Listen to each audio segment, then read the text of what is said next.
जी अस्सलाम वालेकुम, I am अरी Banas. I hope you all R be fine. तो आज के वीडियो में मैं आपको थोड़ी सी टिप्स देना चाहूँगी। आप किसी भी सिस्टम को ज्वाइन करें, किसी भी एप्लीकेशन को, किसी वेबसाइट को, किसी कंपनी को, तो उसके लिए ज्वाइन इन्वेस्टमेंट करना चाहें या विदाउट इन्वेस्टमेंट उस पर वर्क करना चाहें, तो उसके लिए थोड़ी सी टिप्स देंगे ताकि आप किसी भी सिस्टम को ज्वाइन करने से पहले ये देख लें कि वो रियल है, वो सही है, वो आपको प्रॉफिट देगा या नहीं। ठीक है, मैं ये नोट पैड ओपन कर रही हूँ। नोट पैड ओपन करने के बाद देखिए, आप किसी भी सिस्टम को ज्वाइन करते हैं तो सबसे पहले आपने चेक करना होते हैं, कुछ पॉइंट्स चेक करने होते हैं। अगर वो रियल हैं तो ये पॉइंट्स, अगर मतलब जो मैं बता रही हूँ वो अगर वैसे है तो वो मतलब कि जो सिस्टम है, वो वेबसाइट है, वो जो भी चीज़ है वो जो है रियल होगी, वो आपको प्रॉफिट देगी। अगर आप वहाँ पे इन्वेस्टमेंट भी करें तब भी वो जानी जाएगी। ठीक है, बट अगर वैसा नहीं है तो इसका मतलब है कि वो फेक है, कहीं ना कहीं उसकी थोड़ी सी गड़बड़ है। देखिए, आप यहाँ पे सबसे पहला पॉइंट होता है कि अगर आप किसी सिस्टम को, किसी कंपनी को ज्वाइन करते हैं तो सबसे पहले आपने देखना है, यहाँ पे 2 पॉइंट्स हैं। सबसे पहले आपने देखना है कि वो डिसेंट्रलाइज है या सेंट्रलाइज है, डिसेंट्रलाइज है या सेंट्रलाइज है। ठीक है, किसी भी सिस्टम को, कंपनी को, किसी वेबसाइट को, किसी जो है एप्लीकेशन को ज्वाइन करते हैं तो आपने सबसे पहला पॉइंट वहाँ पे देखना है वो सेंट्रलाइज है या डिसेंट्रलाइज है, सेंट्रलाइज या डिसेंट्रलाइज।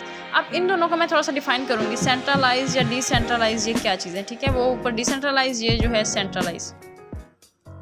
देखिए, ये जो सेंट्रलाइज सिस्टम या सेंट्रलाइज कंपनीज या सेंट्रलाइज जो वेबसाइट्स होती हैं, इनका एक मतलब के मखसूस वक्त होता है, इनका एक प्रोजेक्ट जो हो उनका एक दौरानिया होता है, इनके कुछ टारगेट्स होते हैं।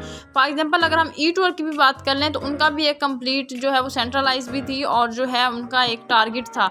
कोई भी वेबसाइट आती है, कोई एप्लीकेशन आती है तो कोई भी, सबके एक टारगेट होते हैं, या फिर उन्होंने अपना टाइम या तो बताया हुआ होता है कि हमारा 5 साल प्रोजेक्ट है, या फिर जो है उन्होंने एक टारगेट बनाया होता है कि हमने लोगों से इतनी इन्वेस्टमेंट निकलवानी है, हमने लोगों से इतना काम लेना है, उसके बाद हमने यहाँ से फरार हो जाना है। ठीक है, ये चीज़ होती है। सेंट्रलाइज मतलब कि उनका टाइम होता है, उनका एक टारगेट होता है, वो कभी भी भाग सकते हैं, वो कभी भी जो है अपना प्रोजेक्ट बंद कर सकते हैं। दूसरी यहाँ पे बात मैंने की थी डिसेंट्रलाइज। देखें, जो डिसेंट्रलाइज प्रोजेक्ट होते हैं, जो डिसेंट्रलाइज सिस्टम होते हैं, उसका मतलब ये होता है कि जब तक गूगल होगा, जब तक लाइट होगी, जब तक इंटरनेट होगा, जब तक ये सारा मतलब के दुनियावी निज़ाम जो कि गूगल के ज़रिए चल रहा है, तो तब तक वो सिस्टम काम करेगा। अब अगर किसी सिस्टम को कहा जाए कि फ़लाँ सिस्टम डिसेंट्रलाइज है, इसका मतलब है कि वो कभी एंड होने वाला नहीं है, वो लाइफ टाइम अर्निंग देगा। फिर वहाँ पे आप चाहे विदाउट इन्वेस्टमेंट जो है वर्क स्टार्ट कर लें, चाहे वहाँ पे आप जो है इन्वेस्टमेंट करके वर्क स्टार्ट करें, तो वो कंप्लीट 100% सेव होता है। ठीक है, देखिए, आप खुद देखें ना कि जो अगर कोई कहे कि गूगल जो है जब बंद होगा तभी सिस्टम बंद होगा, तो आप खुद सोचें, गूगल या लाइट, इंटरनेट, ये नहीं बंद होने वाले। सही है, तो ये चीज़ थी कि अगर आप किसी सिस्टम को, किसी वेबसाइट को, किसी कंपनी को ज्वाइन करते हैं तो सबसे पहले आपने देखना है कि वो डिसेंट्रलाइज है या सेंट्रलाइज है। सेंट्रलाइज मतलब कि उसका एक वक्त है। अगर आप जो है सिर्फ चंद महीनों की, चंद सालों की अर्निंग करना चाहते हैं, उसके बाद कहते हैं कि ठीक है, हमारी सारी मेहनत, हमारा सारा पैसा जो है वो बाद में ख़त्म हो जाए, हमने जस्ट ये कुछ मतलब के अरसे के लिए हमने अर्निंग करनी है। अब एक होते हैं कुछ जो बिजनेसमैन, जिनकी सोच होती है, वो कहते हैं कि हमने लाइफ टाइम अर्निंग करनी है। ठीक है, वो थोड़ा सा टफ होते हैं या उनमें थोड़ी सी वर्क जो है वो हार्ड वर्किंग वहाँ पे करना पड़ता है। तो जो डिसेंट्रलाइज होते हैं वो लाइफ टाइम चलने होते हैं, चाहे आप उनमें 3 साल वर्क करके छोड़ दें, वो आपको लाइफ टाइम अर्निंग देते रहते हैं। सबसे पहला पॉइंट ये था, सेंट्रलाइज और डिसेंट्रलाइज। यहाँ पे उम्मीद है आपको समझ आ गया होगा। उसके बाद हम बात करते हैं दूसरा पॉइंट। यहाँ पे ये है, आपने वहाँ पे ये देखना है कि आया कि वो सिस्टम किसी के कंट्रोल में है या ब्लॉकचेन टेक्नोलॉजी पे वर्क कर रहा है, किसी के कंट्रोल में है या ब्लॉकचेन टेक्नोलॉजी पे वर्क कर रहा है। ठीक है, BT ब्लॉकचेन टेक्नोलॉजी। तो यहाँ पे हम देखेंगे, जो सिस्टम ब्लॉकचेन टेक्नोलॉजी पे वर्क कर रहा होता है वो कंप्लीट ऑटोमेटिक होता है। फॉर एग्जांपल, जिस तरह कंप्यूटर है, अगर हम वहाँ पे कैलकुलेशंस कर रहे हों, हम उसको जो है अगर थोड़ा आगे पीछे करना चाहें, लेकिन हम वहाँ पे नहीं कर सकते, इसका मतलब यही है कि वो ब्लॉकचेन टेक्नोलॉजी पे वर्क कर रहा है, वो किसी के कंट्रोल में नहीं है, वो कंप्लीट ऑटोमेटिक है। लेकिन दूसरी यहाँ पे बात होती है ब्लॉकचेन टेक्नोलॉजी, और मैंने कहा था किसी के कंट्रोल में। अब जो सिस्टम किसी के कंट्रोल में होगा, उसके ऑनर होंगे, उसके जो है कंट्रोल करने वाले होंगे, वो उसको कभी भी बंद कर सकते हैं, वो आपका विड्रॉ कभी भी हो सकते हैं, सैलरी वगैरह में कभी भी वो जो है आपको प्रॉब्लम वहाँ पे कर सकते हैं। तो यही बात है कि आपने यहाँ पे देखना है वो ब्लॉकचेन टेक्नोलॉजी पे वर्क कर रहा है या किसी के कंट्रोल में।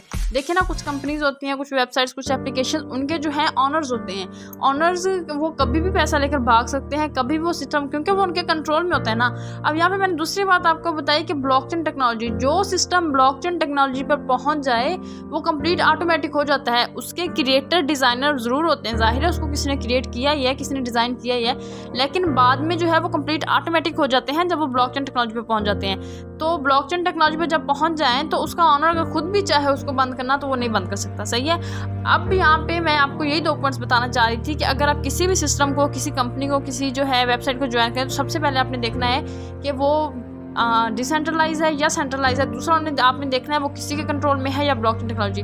अगर जो है दुनिया में कोई ऐसा सिस्टम है जो एक तो डिसेंट्रलाइज भी है, दूसरा ब्लॉकचेन टेक्नोलॉजी पर भी वर्क कर रहा है, तो आप उस सिस्टम को जरूर ज्वाइन करें। यहाँ पे लास्ट पे मैं एक सिस्टम में, जैसा कि मैं उस पर पहले भी वीडियोज़ बनाती रहती हूँ, उसी पे जो है हमारी कंप्लीट टीम भी वर्क कर रही है। बहुत बड़ी टीम पाकिस्तान में भी बन चुकी है और ऑल ओवर द वर्ल्ड भी बहुत ज़्यादा लोग उस सिस्टम को ज्वाइन कर चुके हैं। तो हमारी नज़र में अब तक जो भी आया है सिर्फ एक ही सिस्टम ऐसा आया है जो डिसेंट्रलाइज भी है और ब्लॉकचेन टेक्नोलॉजी पर वर्क कर रहा है, तो वो है फॉरसेज BUSD। फॉरसेज में और भी सिस्टम्स हैं, फॉरसेज इथीरियम है, TRX है, लेकिन जो फॉरसेज BUSD है वो कंप्लीट ब्लॉकचेन टेक्नोलॉजी भी वर्क कर रहा है और डिसेंट्रलाइज भी है। ठीक है, तो आप जो है सिस्टम को ज़रूर चेक करें, सिस्टम को ज़रूर ज्वाइन कीजिएगा। बाकी कोई इसकी नेक्स्ट जो है किस तरह ज्वाइन करना है, इसका जो नेटवर्किंग प्लान है वो सारा भी नेक्स्ट वीडियोज़ में इंशाल्लाह ज़रूर अपलोड किया जाएगा। आप अगर इस चैनल पर न्यू हैं तो सब्सक्राइब